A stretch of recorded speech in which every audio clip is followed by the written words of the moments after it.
Labadiena, viešoji įstaiga Skaidri politika. Turime jums klausimą, kadangi neprisiskambino nei pono Zeno, nei Laurai Matijošaitytei. Gal jūs man padėsite? Pabandysim. Dabar mes stebime situaciją, kada vyksta LRT partijų debatai. Ten kalba partijos ir jų lyderiai. Klausimas mano toks. O kur yra skirtas laikas vienmandatininkams ir asmenims iškilusiems save?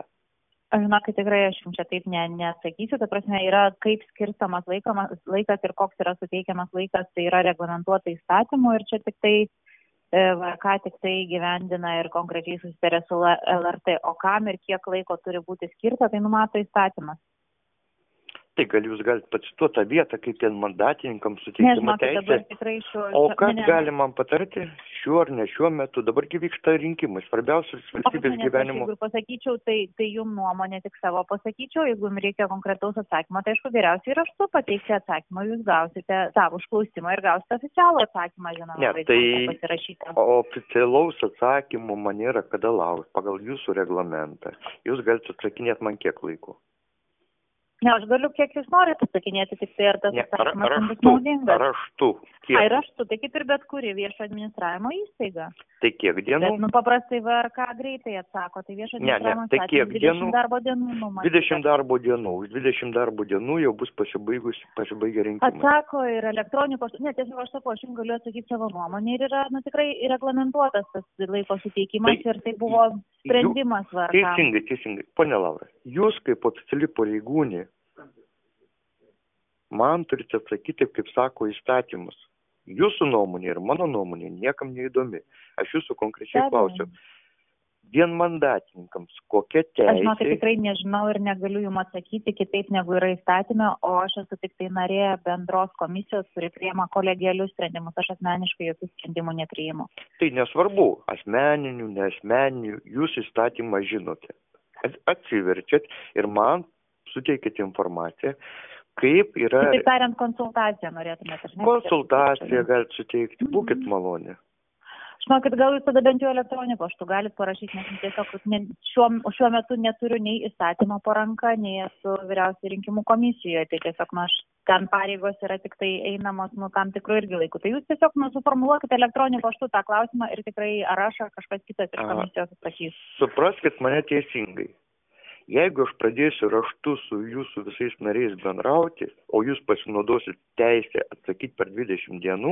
Ne, elektroniniu paštu yra kitaip. Tiesiog aš tikrai jums dabar, aš nesu nei komisijoje ir neturiu įstatymo prieš akis ir mintinai jo tikrai nemoku, o jis jums lygiai taip pat yra prieinamas. Tiesiog aš objektyviai, šiuo momentu dotuoju, aš jums negaliu atsakyti. Pone Laura, ar šalia jūs turite tos vieną žmogų, kuris galėtų dabar man padėti šitą klausimą? Ne, tikrai žmogus. Ne. Ar jūs man galite perskambinti šitų telefonų? Aš žinau, kad, ta prasme, jūs tikrai parašykit, prašau, elektroniniu paštu. Aš neorganizuoju vyriausios rinkimų komisijos darbo. Yra tam vadovai, yra skyrių vadovai, yra pirmininkas. Tai vienas Zenonas Baigauskas į visus klausimus negali atsakyti. Ne, tai yra jo visa administracija, bet, nariai, tai jie, kaip sakyti, tikrai, aš šiuo momentu jums tą negaliu atsakyti. Bet šiuo momentu juk, aš nedirbu ten pilno darbo laiko komisijoje. Tai yra tik tai šalia kito užimtumo. Jūs atsisakot man padėti. Aš žinau, kad nei tiksliai žinau jūsų nei vardo, nei pavardės, nei institucijos. Aš galiu jums pasakyti. Gintaras Radvila, viešoji įstaiga, Skaidri politika.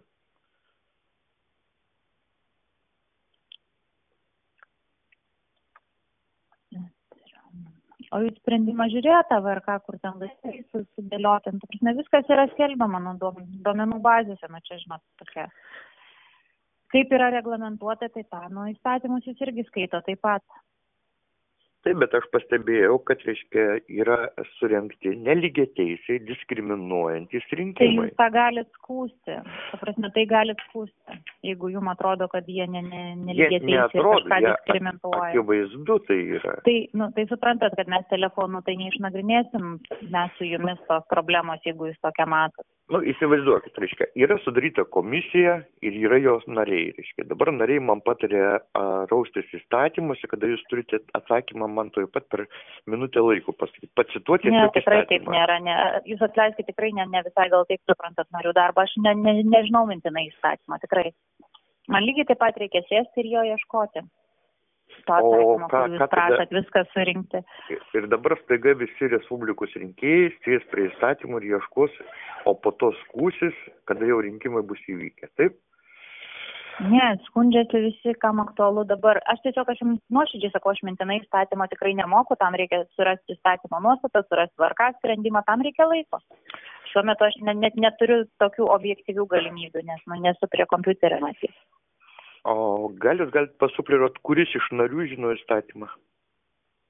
Tai visi vienodai žino, visi vienodą prieigą turi. Galbūt tą klausimą kuravo Rokas Stabingis, kuris derino bent jau grafiką su LRT. Va. Tai tik tai tiek, kad jisai kuravo. Tai gal jūs nuo to, žinokit, ir galėjot pradėti. Ir tikrai yra administratorė, kurie, kaip sakyt, nukreipė. Gerai, aš pabandysiu su Roku susiskambinti, o paskui dar kažkaip pasigaut Zenoną Vaigauską, nes susirašinėti nėra laiko, jūs pati suprantate. Na, bandykit. Gerai, ačiū Jums labai už pokalbį, viso gero. Prašau, viso gero, sėkmės.